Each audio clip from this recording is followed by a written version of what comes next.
n'est-ce pas? Dieu est très bon. Amen. Dieu est très bon.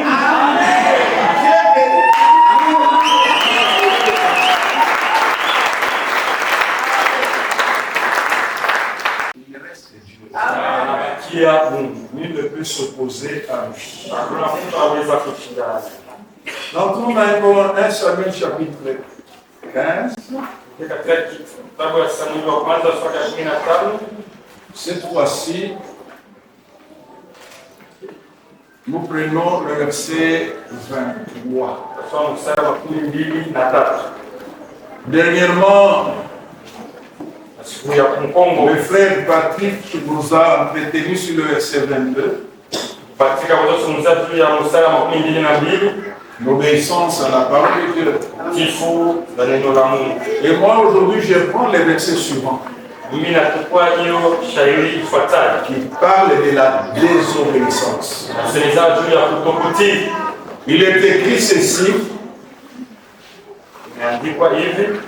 car la désobéissance est aussi coupable que la divination, et la résistance ne l'est pas moins que l'idolâtrie et les théraphimes.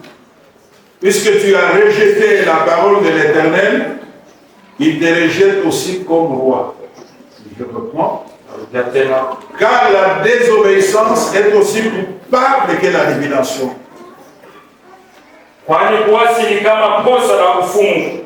Et la résistance ne l'est pas moins que l'idolâtrie et les théraphimes. Puisque tu as rejeté la parole de l'Éternel, il te rejette aussi comme roi. La désobéissance ou la résistance, c'est pratiquement la même chose. Parce que dans la version Semeur, ce verset est établi de cette manière: car l'insoumission est aussi coupable que le péché de divination, et la désobéissance aussi grave que le péché de l'idolâtrie. Puisque vous avez rejeté les ordonnances de l'Éternel, puisque tu as rejeté les ordonnances de l'Éternel, lui aussi te rejette et te retire la royauté. Lorsque je réfléchissais sur ces textes, j'ai découvert la gravité de la désobéissance. À partir de cette comparaison que Dieu fait par le prophète Samuel, dont la désobéissance est très grave, parce qu'il est écrit, car la désobéissance est aussi coupable que la divination. La divination c'est quoi? La divination, c'est le fait d'aller consulter les devins. C'est-à-dire, voilà. Donc vous comprenez, un chrétien peut se dire que je ne parle jamais dans les maisons des devins. Je ne consulte pas les devins. Mais aujourd'hui, la parole de Dieu nous dit la désobéissance est aussi coupable que la divination. Donc quelqu'un qui désobéit à Dieu, il est aussi coupable que celui qui va dans les maisons des devins. Bien-aimés frères et sœurs, lorsque nous lisons les Écritures, lorsque nous méditons, entrez en profondeur, et la parole continue. Et la résistance n'est pas moins que l'idolâtrie et les théraphimes. C'est pratiquement la résistance ou la désobéissance, c'est la même chose. C'est aussi grave que l'idolâtrie. Tu vas te dire que moi je ne suis pas idolâtre. L'idolâtrie, c'est adorer les faux dieux. Les téraphimes, ce sont des statuettes de dieux domestiques et ne représentent pas une divinité particulière. Et ces idoles étaient de différentes grandeurs. C'est ça les téraphimes. C'est aussi de l'idolâtrie. Tu vas te dire, je n'ai pas de statuettes chez moi. Tu vas te dire, moi je n'ai pas de statuettes. Je n'ai pas des idoles. Mais aujourd'hui la parole de Dieu te dit, si tu es dans la désobéissance, tu es un idolâtre. Et l'idolâtrie est condamnée par Dieu. Tu vas te dire, moi, je ne suis pas idolâtre. Je n'ai pas de statuettes. Je n'ai pas d'autre Dieu. Et la parole de Dieu nous dit aujourd'hui, la résistance n'est pas moins que l'idolâtrie et les téraphimes. Donc si nous sommes des obéissants, nous sommes comme des idolâtres. Si nous résistons à Dieu, nous n'arrivons pas à lui obéir. Nous sommes comme des idolâtres. Si nous désobéissons à Dieu, nous sommes comme des personnes. Ils vont dans les maisons de demain. Bien-aimés, que l'Église comprenne la profondeur de cette pensée. Suis-je vraiment obéissant ou désobéissant à Dieu? Et ces péchés d'idolâtrie, bien-aimé, a des conséquences. Même la divination a des conséquences. Dieu était très sévère. Quand nous lisons dans l'Ancien Testament, à l'endroit de tous ceux qui étaient idolâtres, à l'endroit de tous ceux qui consultaient les levains, et même aujourd'hui, Dieu ne peut pas accepter que ses enfants aillent dans les maisons de levains. Dieu ne peut pas accepter que ses enfants aient autre Dieu. Avoir d'autres dieux. Ceux qui ont d'autres dieux aujourd'hui, ceux qui désobéissent à Dieu. Dans Lévitique chapitre 20, commençons par le verset. Non. Commençons par Lévitique 19. Verset 31. Et nous allons passer à Lévitique 20. Et le verset 31. Commençons par Lévitique 19. Et le verset 31. Ne vous tournez point vers ceux qui évoquent les esprits, ni vers les devins. Ne les cherchez point, de peur de vous souiller avec eux. Je suis l'Éternel votre Dieu. Dieu avait interdit au peuple d'Israël de se tourner vers les devins, de peur qu'ils ne puissent se souiller avec eux. Donc un enfant de Dieu qui est désobéissant, il est comme celui qui cherche les devins. Il est comme celui qui se tourne vers les devins. Et il va se souiller. Au chapitre 20, verset 27 de Lévitique. Si un homme ou une femme ont en eux l'esprit des morts ou un esprit de divination, ils seront punis de mort. On les lapidera, leur sang retombera sur eux.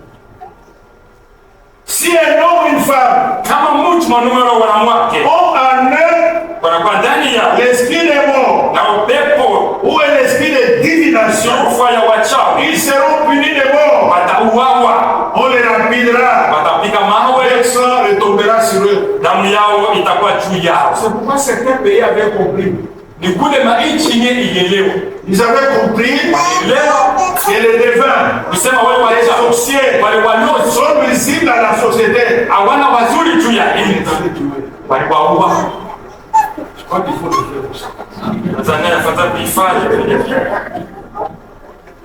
Je suivais un documentaire dernièrement. Moi, je pensais qu'il y a que l'Angleterre qui l'avait fait. C'était sur la Suède. Il dit ça, c'était un endroit où on avait tué les sorciers.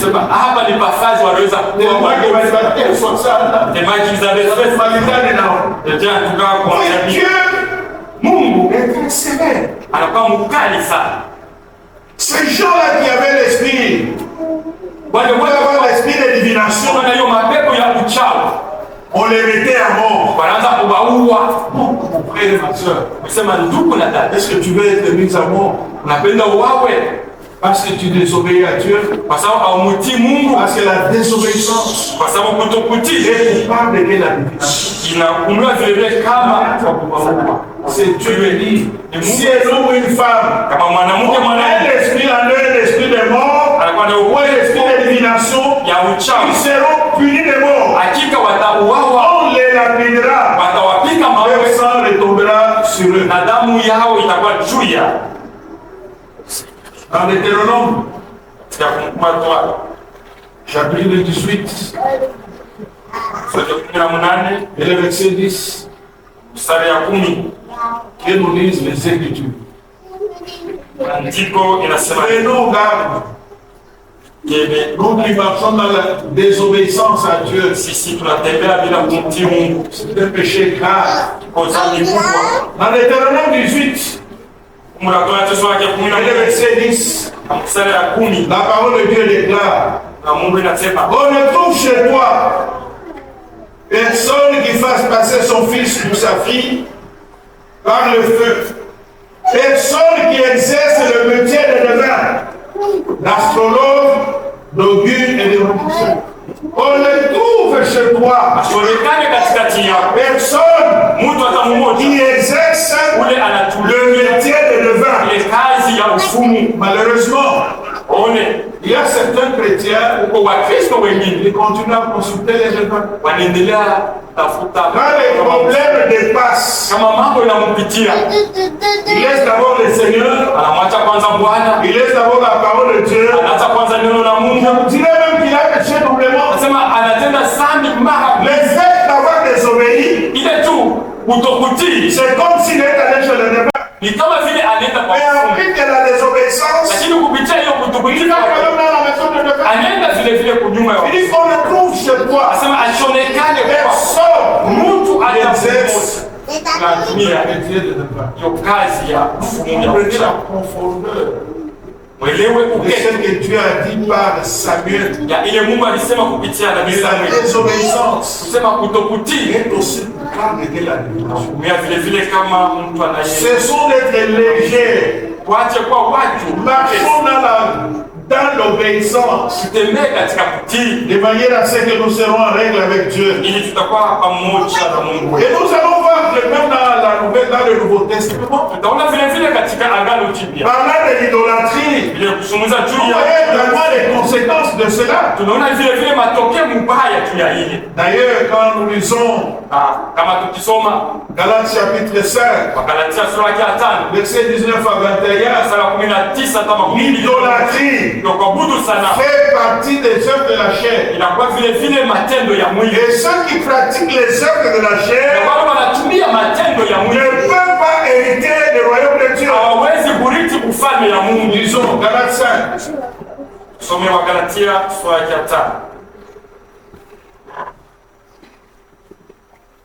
Verset 19 à 21. Mstari ya 19 hata 21. Les Écritures disent ceci. Maandiko inasema hivi.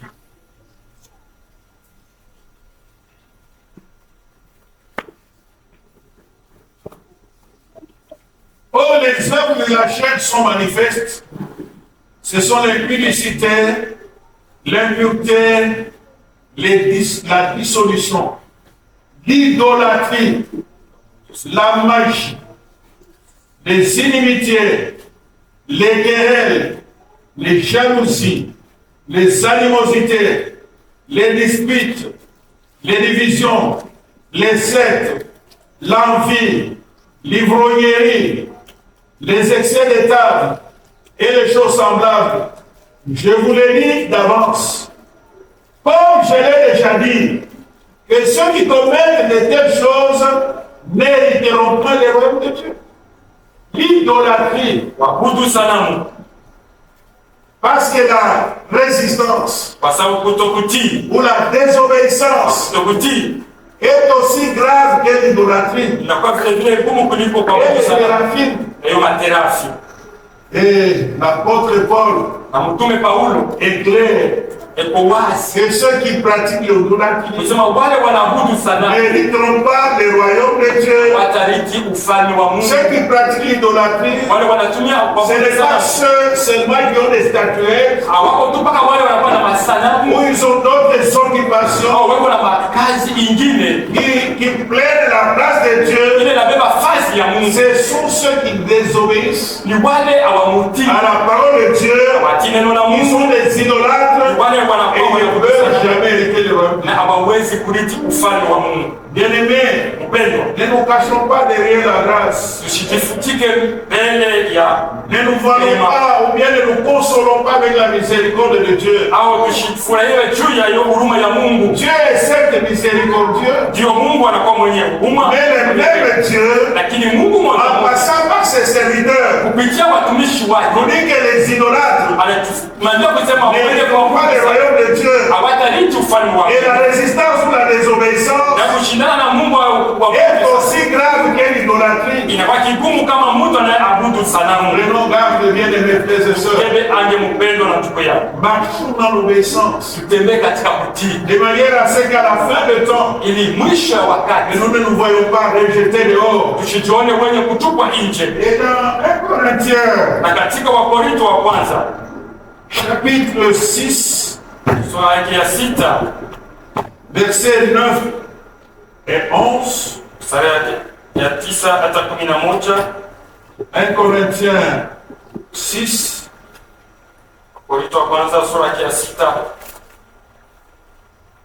versets 9 et 11.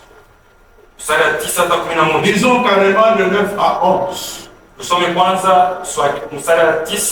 savez-vous pas que les injustes n'hériteront point le royaume de Dieu? Ne vous y trompez pas.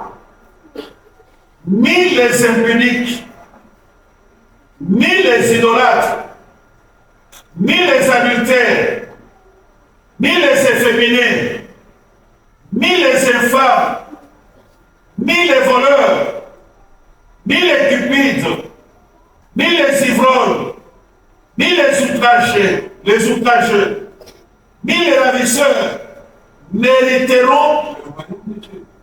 L'apôtre Paul, dans cette partie de son épître aux Corinthiens, il donne également la liste de tous ceux qui ne peuvent pas hériter le royaume de Dieu. Et quand l'apôtre écrit, il n'écrit pas aux païens, il écrit à l'église de Corinthe. Et parmi ceux qui ne peuvent pas hériter le royaume de Dieu, il y a les idolâtres. Qui sont les idolâtres? Ce ne sont pas seulement ceux qui utilisent des objets à la place de Dieu, mais tous les désobéissants, tous les rebelles, tous ceux qui résistent à la parole de Dieu, ce sont des idolâtres. Pas seulement des moments. Nous ne sommes pas comme des catholiques. C'est vrai, Nous sommes des Chakula sana mais si nous sommes désobéissants, kama hatumtii Mungu, nous sommes des idolâtres. vile vile tunakuwa tunaabudu sanamu. Et les idolâtres Na wenye kuabudu sanamu ne peuvent pas entrer hawawezi kurithi le royaume de Dieu. ufalme wa Mungu. Et dans l'Apocalypse, Katika kitabu ya Ufunuo chapitre 21, sura ya et le 21 verset 8, mstari ya 8. Apocalypse 21, Ufunuo 21 et le verset 8, mstari ya 8. que nous disent les Écritures, Maandiko yanatuambia nini? et nous lirons également Apocalypse 22, 15. Vile vile tutasoma Ce sont des conséquences de la désobéissance. yote inakuwa ni matokeo ya wale hawamtii Mungu. Apocalypse 21, Ufunuo 21 verset 8, mstari ya 8. et Apocalypse 22, verset 15. Ufunuo 22 mstari 15. Mais pour les lâches, les incrédules, les abominables, les enchanteurs, les idolâtres et tous les menteurs, leur part sera dans le temps ardent de feu et le soufre, qui est la seconde mort plutôt. Les idolâtres, Wenye kuabudu sanamu, les idolâtres, wenye kuabudu sanamu, leur part, fazia c'est dans les temps de feu. ni katika ya Tous Mungu. les désobéissants, Ukisema wale wote hawamtii Mungu, tous les chrétiens désobéissants, wale wote wa Kristo s'ils ne changent pas, kama hawabadiliki, s'ils ne se répandent pas, kama hawatubu, leur part, fazia c'est dans les temps. ni katika hiyo tano, Leur part, c'est dans les temps ni ardent katika de feu siwa et de soufre, qui est la seconde mort. hii ndio mauti ya pili. Où est-ce que je veux aller? Taenda wapi? J'ai le choix à faire. Iko na Dieu nous met toujours devant un choix. Mungu atuweka mbele ya machaguzi. Est-ce que j'ai choisi la vie éternelle Nachagua uzima wa milele avec le Seigneur Jésus, pamoja na Bwana Yesu ou Kristo, j'ai choisi au nachagua les temps ardents de feu hiyo kiziwa ya moto et de soufre? na kiberiti? Et Apocalypse 22, 15. Ufunuo 22 mstari 15. Dehors les chiens, les enchanteurs, Iliimbwa na wale les impudiques, le meurtrier, wauaji les idolâtres na waabudu et sanamu quiconque aime et pratique le mensonge. na kila mtu anayependa uongo na kuifanya. Comprenez Mwelewe la profondeur uketo de ce que Dieu avait dit au prophète Samuel, ya ile Mungu alimwambia nabii que Samuel, la désobéissance kusema kutokutii est plus coupable inakuwa na que la divination kama kuabudu et sanamu, la résistance kama kichwa nguvu n'est pas moins et plus grave inakuwa nguvu sana que l'idolâtrie kwa ile mwenye kuabudu et le sanamu théraphime. na terafi. Quel est mon degré d'obéissance vis-à-vis de Dieu? Ni hatua ngapi ya kutii Mungu? Bien-aimés frères et sœurs, Mpendwa ndugu na dada, ne nous laissons pas entraîner par le monde. usijatilie kuongozwa na Ne dunia, nous laissons pas usijatilie influencer mwenye kusukumwa par l'environnement qui se dit chrétien, na mazingira ile inaitwa, mais qui ne marche pas selon la parole de lakini Dieu. hawatembea kufuatana na Notre Dieu Mungu wetu. n'est pas dans la majorité des hommes. Achina katika wingi ya watu. Dieu est en lui-même. Mungu anakuwa Dieu est dans sa parole. Mungu ni ndani ya neno lake. Bien-aimés frères et sœurs, Mpendwa ndugu na dada, parfois nous nous écartons de la volonté de mara Dieu. nyingine tunaenda nje ya mapenzi, Nous nous détournons de la parole de Dieu tunaenda nyuma ya maneno, parce que nous voulons suivre le plus grand nombre. kwa sababu tunapenda tufuate watu wengi. Parce qu'il y a des gens qui disent, Kwa sababu watu wanasema est-ce que Dieu va détruire tout ce monde? Mungu ataharibu watu wote hapa. Mais lisez les Écritures. Lakini musome maandiko. Sodome et Gomorrhe Sodoma na Gomora ont été détruits iliweza kuharibiwa au jour de Noé. wakati ya Noa. Les déluges ont détruit l'ancien monde. Maji iliweza kuharibu dunia yote ya Non, zamani. est-ce que Dieu va détruire tous ces gens? Bien-aimés, Mungu ataharibu watu wote. ne nous laissons pas influencer Tuachiliwe kuongozwa par ceux qui marchent kwa wale wanatembea contrairement à la parole de Dieu. nje ya neno la Mungu. Laissons-nous influencer Tuachilie par kuongozwa la pensée de Dieu, akili ya Mungu, par la vérité de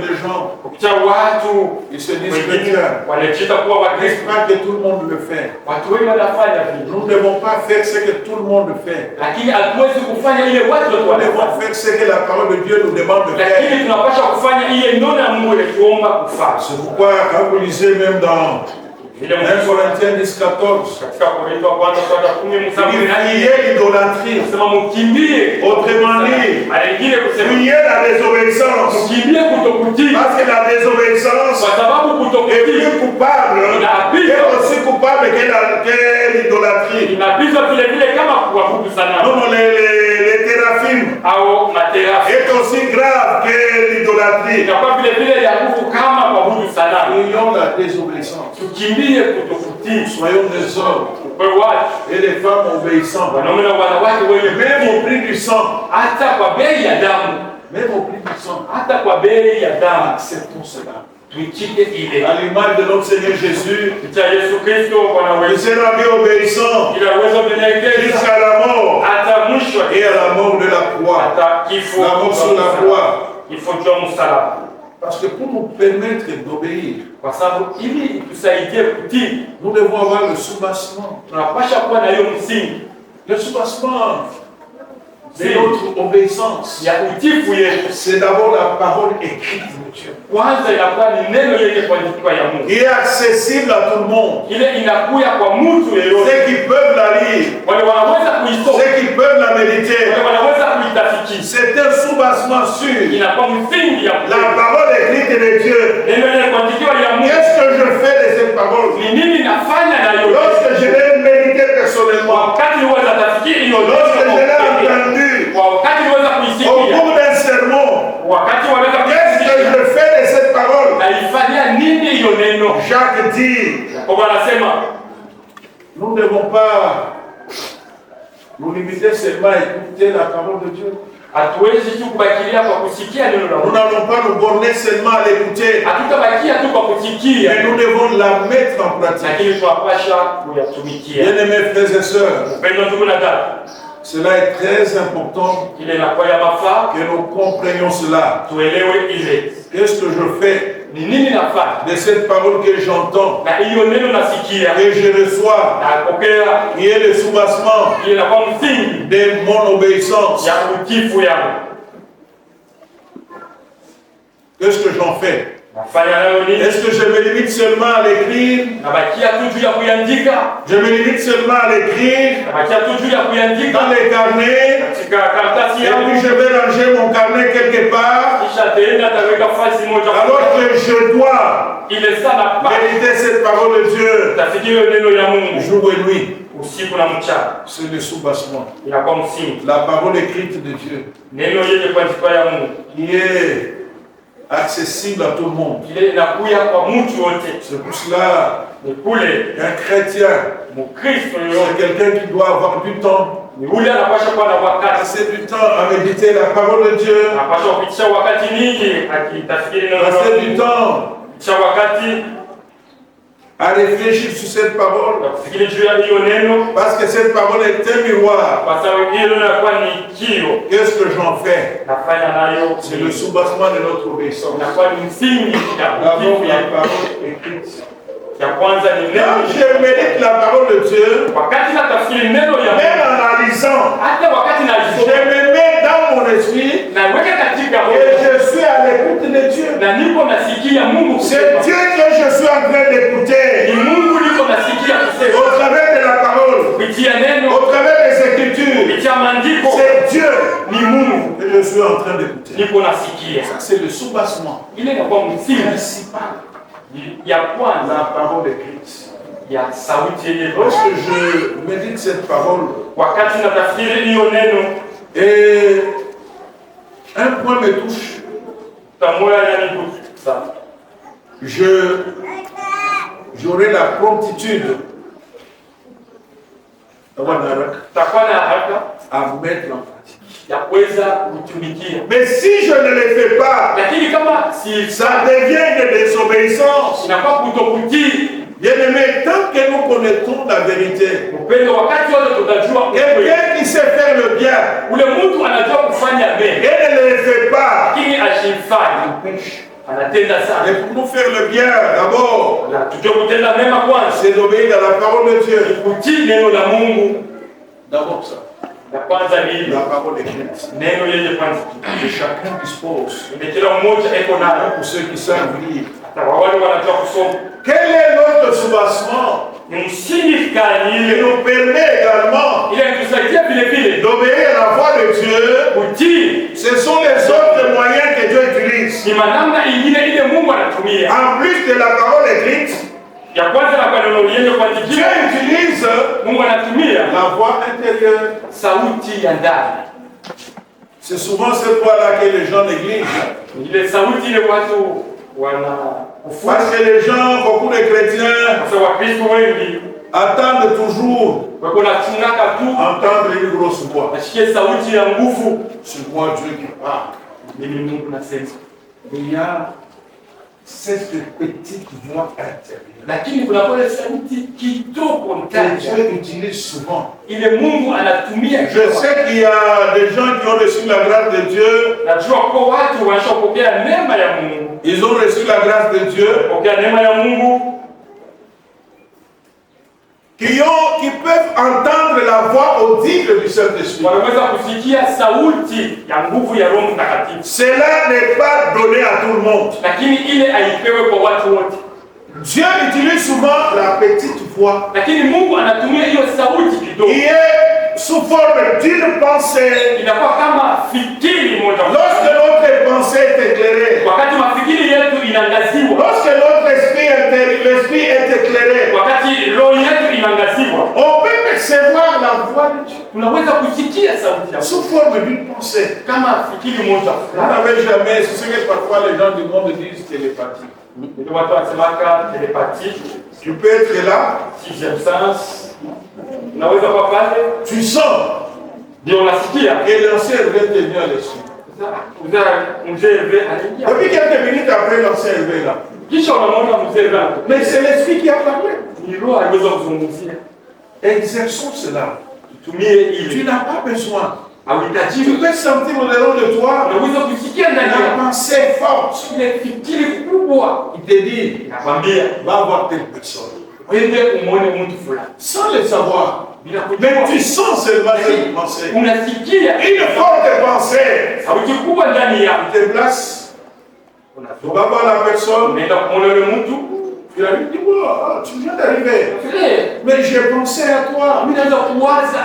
Voilà, j'ai préparé pour toi un sac de farine. Kule na nimekuchungia mfuko ya Donc il n'y a pas une grosse voix. Hakuna Souvent on sauti ya néglige mbele. cette petite voix. Kufuna ile sauti kidogo. Il y a des choses auxquelles nous devons obéir. Huko vitu Qui tunapata sont clairement écrites dans les Écritures. ile yenye kuandikiwa. Il y a d'autres que Dieu utilise, Lakini kwa ile nyingine Mungu que anatumia. Dieu nous communique Ile Mungu en anatumia utilisant la pensée. kupitia mafikiri. C'est pourquoi Vile nourrissons notre esprit des choses de Dieu. tulishe roho yetu na vitu ya Mungu. Tout comme on rote mon ayala, Parce que si dans notre esprit est plein seulement des c'est choses, plein de catch, c'est plein de politique, kupaka politique, c'est plein, je ne sais pas de quoi ajouter.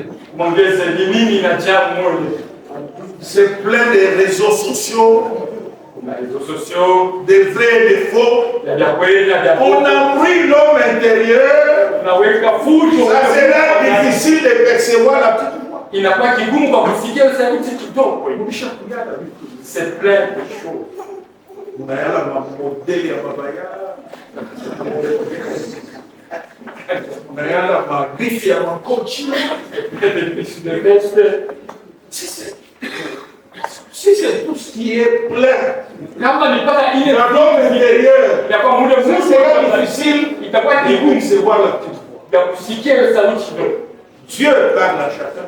Mungu Je anazungumzia. crois que ce que je suis en train de dire, Nasema ile niko na il y a des bien-aimés qui ont déjà expérimenté ça. huko wapendwa waisha kuishi. Vrai ou faux? C'est ça. Exploitons tout ça, Tulitumie développons ça, tumikie et ile à tout moment, nous aurons à recevoir la pensée de Dieu tunataka kusikia fikiri ya pour Mungu une activité juu donnée, ya kazi pour fulani, une orientation donnée. juu ya uongozaji fulani. C'est comme ça que Dieu travaille. Ni vile Mungu anatumia. Et chacun, Na kila mmoja si vraiment il laisse l'homme intérieur kama anacho ule mtu s'est développé, kuweza comme l'apôtre Paul dit, pendant que l'homme extérieur se détruit, wakati mtu wa nje anaharibika, mais l'homme intérieur, lakini mtu wa ndani, entretenons l'homme intérieur. tutengeneze mzuri ule mtu wa ndani. C'est cet homme intérieur Mtu wa ndani que Dieu va utiliser Mungu pour atatumia nous communiquer certaines ili orientations. atutangazie maongozaji ingine. C'est un des moyens Iko maana d'écouter Dieu. ya kumsikia Mungu. Soyez attentifs.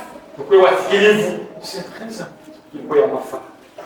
Parce que vous savez, Kwa sababu unajua la parole de Dieu, neno ya Mungu, la parole écrite, neno yenye kuandikiwa nous donne des situations bien particulières aussi et générales. inatupa vile vile maneno ya pekee au Il y a des données où nous avons besoin wakati tunahitaji que Dieu nous donne une conduite particulière. Mungu atongoze kwa upekee, Et la réussite de notre vie dépend de ça. na kuweza kwa maisha Si tu yetu. sors dedans de toi, Kama unasikia une ndio forte pensée fikiri moja et faire du bien, ya kufanya mbele, n'hésite pas, fais-le. shikawe kenya, Fais-le.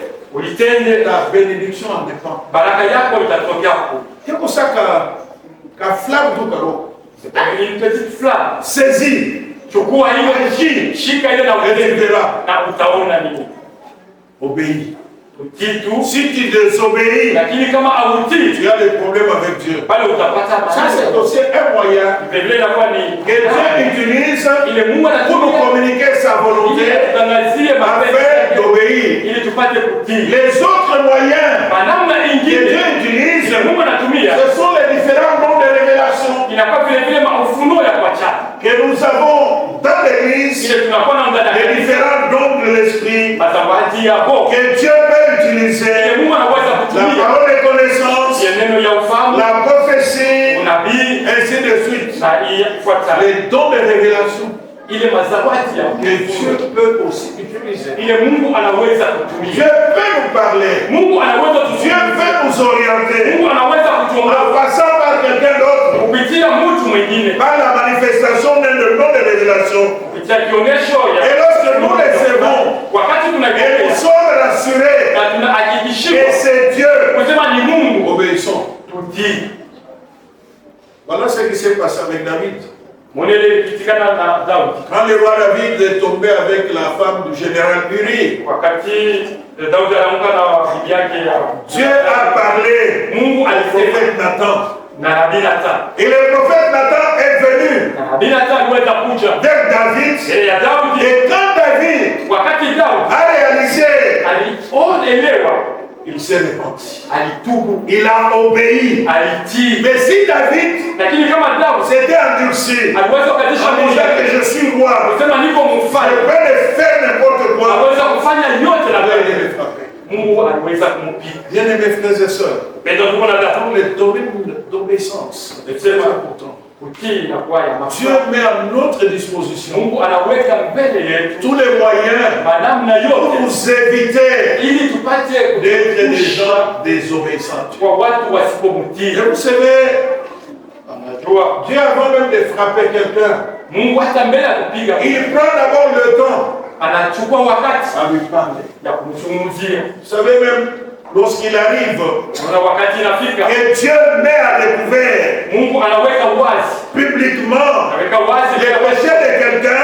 dhambi ya Mungu. c'est que d'abord Dieu a plus du temps Ukisema Mungu alichukua à wakati parler à la personne. ya kumzungumzia, Et lorsque la personne résiste, lakini wakati mtu anakazisha moyo Dieu yake, les met à découvert. pale Mungu anafikia anaweka yote Donc wazi. Dieu Ukisema Mungu nous donne tous les moyens. anatupa maneno Lorsque yote, Dieu utilise d'autres moyens, wakati Mungu anatumia maneno et la yote parole écrite pour nous parler, na neno lenye kuandikia ile, écoutons humblement tusikie na unyenyekevu et obéissons. na tutii. Il ne faut pas toujours vouloir Afadhali kutafuta des révélations qui nous plaisent. maufunuo yenye kutupendeza. C'est-à-dire quoi? Ukisema nini? Tu iras en Europe, Tenda kwa Europa, tu seras millionnaire. utakuwa milioni. Acceptons aussi. Yo, tuitike vile vile. Quand Dieu nous dit, Wakati Mungu alituambia arrête ces péchés, acha dhambi, arrête l'orgueil, acha kiburi, arrête de t'habiller de cette manière. acha kuvaa namna hiyo nafaa. Il ne faut pas dire ça, c'est l'évangile. Tuseme huyu ana Mungu. C'est Dieu. ni Mungu. Nous n'avons pas de choses à choisir. Hatuna na vitu tunaweza kuchagua. Et j'obéis à ça. Nipate kutii. J'obéis à ça. Dans la parole de Dieu, cette parole est opposable à tous les chrétiens. Que vous soyez en Europe, que vous soyez en Inde, que vous soyez aux États-Unis, la parole de Dieu écrite, elle est la même. Il n'y a pas les Écritures. Pour les chrétiens des États-Unis, il n'y a pas les Écritures. Pour les chrétiens qui sont au village, souvent c'est ce que nous disons. Vous les villageois, vous ne comprenez pas. Est-ce que vous avez la pression qu'on a dans la vie? Même au village, il y a beaucoup de pression. Pourquoi s'il y a des gens qui tombent dans l'adultère? C'est à cause de la pression de la chair. Il ne faut pas commencer à dire, vous savez, en ville c'est compliqué. Daniel, Shadrach, Meshach, Abednego étaient dans un pays étranger. Ils étaient en déportation. Ils sont restés fidèles à Dieu. Ils n'ont pas désobéi à Dieu. Ils ont refusé d'être idolâtres. Malgré les menaces. Nous voulons toujours expliquer. Vous savez, au village ici, vous ne voyez pas ce que vous voyez en ville. Et aussi voir à la manière du village. Une fille du village reste une fille. C'est toujours une fille, non? La fille qui est au village. C'est une fille. Et quand les garçons du village voient, ils voient que c'est une fille.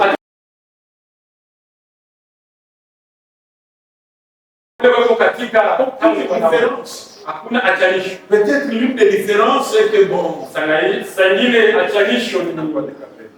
la plupart n'ont pas de mèches, mais ce sont des filles. Malheureusement, la Chiba vous dit, mais je peux éclairer avec les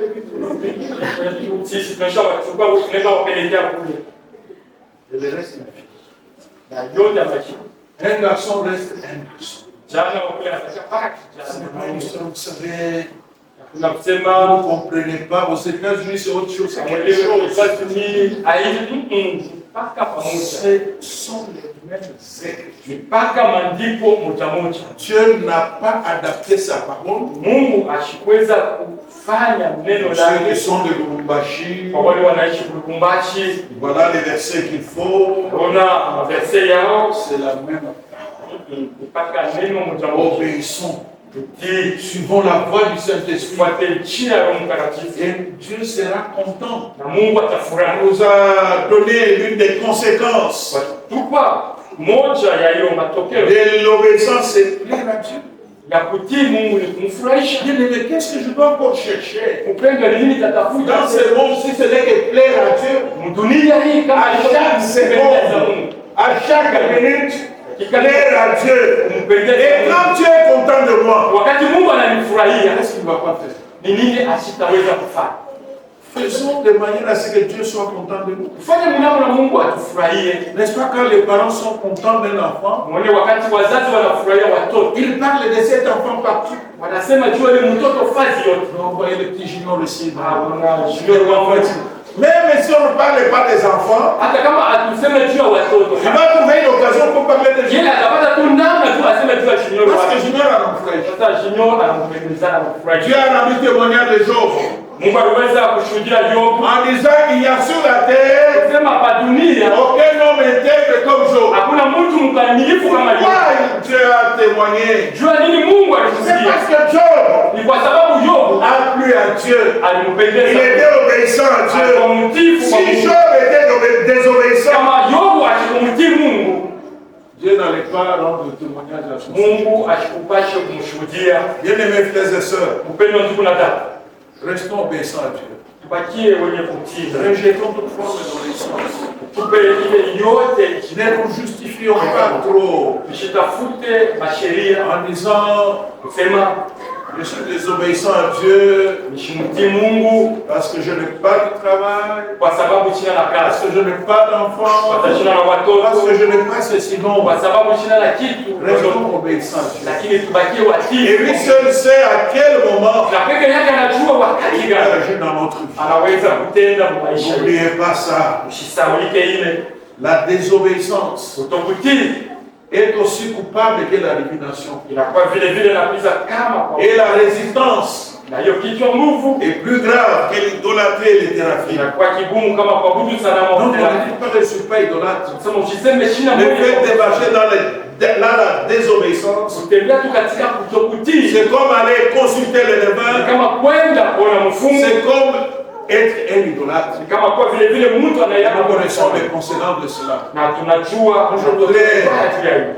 Et ces paroles nous aident. hiyo maneno itusaidie Que nous soyons des chrétiens qui plaisent à Dieu. kwa Wakristo wanamfurahisha Mungu. Quand Dieu nous regarde, il est content. Wakati Mungu anatutazama Quand il regarde anafurahi. le membre de l'église chambre de Dieu, il est content. Angalia mwanamemba wa kanisa shamba la Mungu anafurahi. Les chrétiens qui lui sont soumis, Wale Wakristo wenye kumtii, les chrétiens qui ne se détournent pas de sa voix, wale Wakristo hawatoke njia yake, les chrétiens qui respectent sa parole, wale Wakristo wanaheshimia neno lake, qui méditent sa parole. wale watafikiria neno Et lake ceux qu'ils ont médité, na ile waliweza utafikiri, ils vivent cela. wanaishi hiyo, Ils vivent cela. wako wanaishi hiyo. Il est à l'écoute.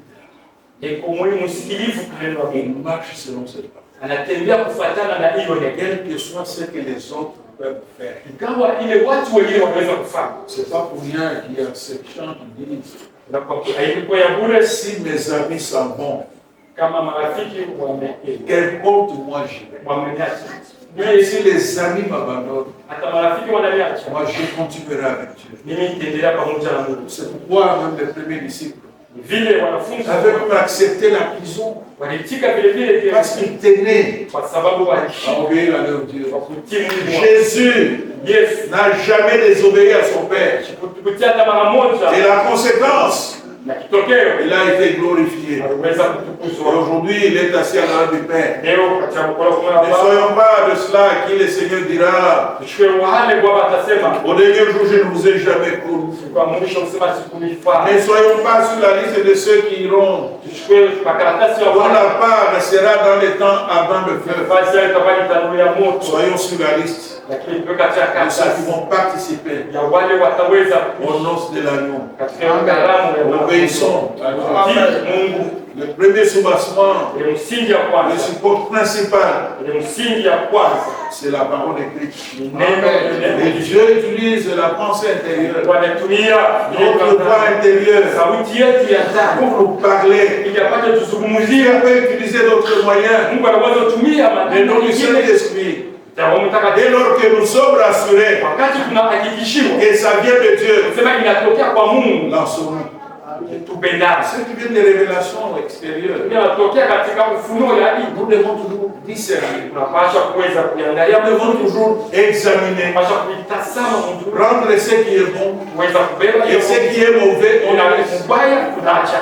Même si celui qui a prophétisé te menace, Hata ule aliyetabiri anaweza laisse kwa te makini menacer. kumwacha kwa makini. Dès lors que tu n'es pas rassuré, Wakati et c'est hauhakikishiwi Dieu qui a parlé, kusema ni Mungu tu n'es anasema, pas obligé de prendre ça. hausukuma kuweza kuchukua ile. Quelqu'un vient, Tumoja anakuya, Dieu me montre, Mungu ananiambia, il y a des démons dans la télé, television yako mnakuwa matemoni, il faut que je le prenne, j'aille les détruire. fadhali nibebe niende jaribu. Moi bien ça, oui, détruire une part. Mshasema mwitoshe mpaka hapa. Alors pourquoi, Juu ya nini? lorsqu'on discerne les démons dans un homme, Naona mapepo ndani ya mtu. on ne dit pas, donnez-moi l'homme, j'aille. Mpaka sasa mlipo mtu niende naye sasa mfoche mapepo. Pourquoi vous détruisez pour la télévision? Para television ndio mlio. Dans les bijoux, il y a les démons, donnez-moi les bijoux. Non. Ile jishuko nayo. Quand quelqu'un arrive, même s'il a, c'est une vertu, tu lui dis non. Hata kama inakuwa ufunuo umwambie. Le meilleur endroit où les démons aiment habiter, hein, Basi mzuri matemoni apenda c'est kukaa. dans l'homme. Ndani ya mtu. Je crois vous avoir déjà raconté l'histoire Nimeshamfasirisha katika neno d'une femme ya ule mwanamke de sa prostitution katika ukahaba yake, elle avait acquis des biens, des maisons. kupata majumba Et même des enfants. vile vile na watoto. Alors les serviteurs de Dieu sont allés, elle a donné sa vie à Christ. Anakuwa maisha yake kwa Kristo. Pendant qu'on priait pour elle, Wakati watu kumwombea, certains disent non, il faut wengine wanasema remettre tous les biens que tu as acquis dans la prostitution. vile vitu vyote ulipata katika ukahaba yako On aille les détruire. uvilete tupate On kwenda. a reçu la parole de sagesse. Vile vile alipokea neno, On dit détruisons aussi les enfants. sema karibu vile vile na watoto. Mimi nitaka nipata vitu. Elle a acquis dans la prostitution. Jua alipata ile vitu. Maintenant qu'elle a donné sa vie au Seigneur, Sasa wakati anakupa maisha le yake, Seigneur l'a sanctifiée. Bwana anamtakasa. Si elle veut le faire comme Zachée l'avait fait, Kama anapenda kufanya vile Zakayo ce alifanya. n'est pas Jésus qui avait dit à Zachée, Aina Yesu alimwambia sasa, maintenant que je vais entrer dans ta maison, vile utaingia mnyumba yako, il faut que tu remettes une partie de tes richesses au ya kwanza pauvres. ulete kipanda vitu vyako kwa maskini. C'est Zachée lui-même qui a résolu. Zakayo peke yake alichukua mpango. Donc il peut y avoir une révélation comme ça. Sio kunaweza kuwa ufunuo kama Il hii. faut avoir le discernement. Kwa sababu Parce qu'il y a beaucoup de bandits, kwa sababu des bandits spirituels. ambazo wa kiroho Ils veulent toujours s'accaparer. wanapenda Ils kuchukua. avaient dit un jour dans un village, Sema katika kijiji moja au cours d'une assemblée, comme souvent vous voyez les démons ndio mapenda kwa dans nos télévisions, demona je kutelevisheni. verrai aussi les démons dans vos chèvres, je vais les amener. Nitaona vile vile mtamona katika maamuzi yenu mtawabeba. Bien-aimés, Mpendo, ce sont des traités. tuache kuya wasikokumtimu. Sinon, vous doit être des vrais enfants. Kama tunapenda kuwa watoto wa kweli wa Mungu, Et le Saint-Esprit nous aide. Roho Mtakatifu atusaidie. Est-ce que nous pouvons venir de beaucoup? Tunasimama tupate kuomba.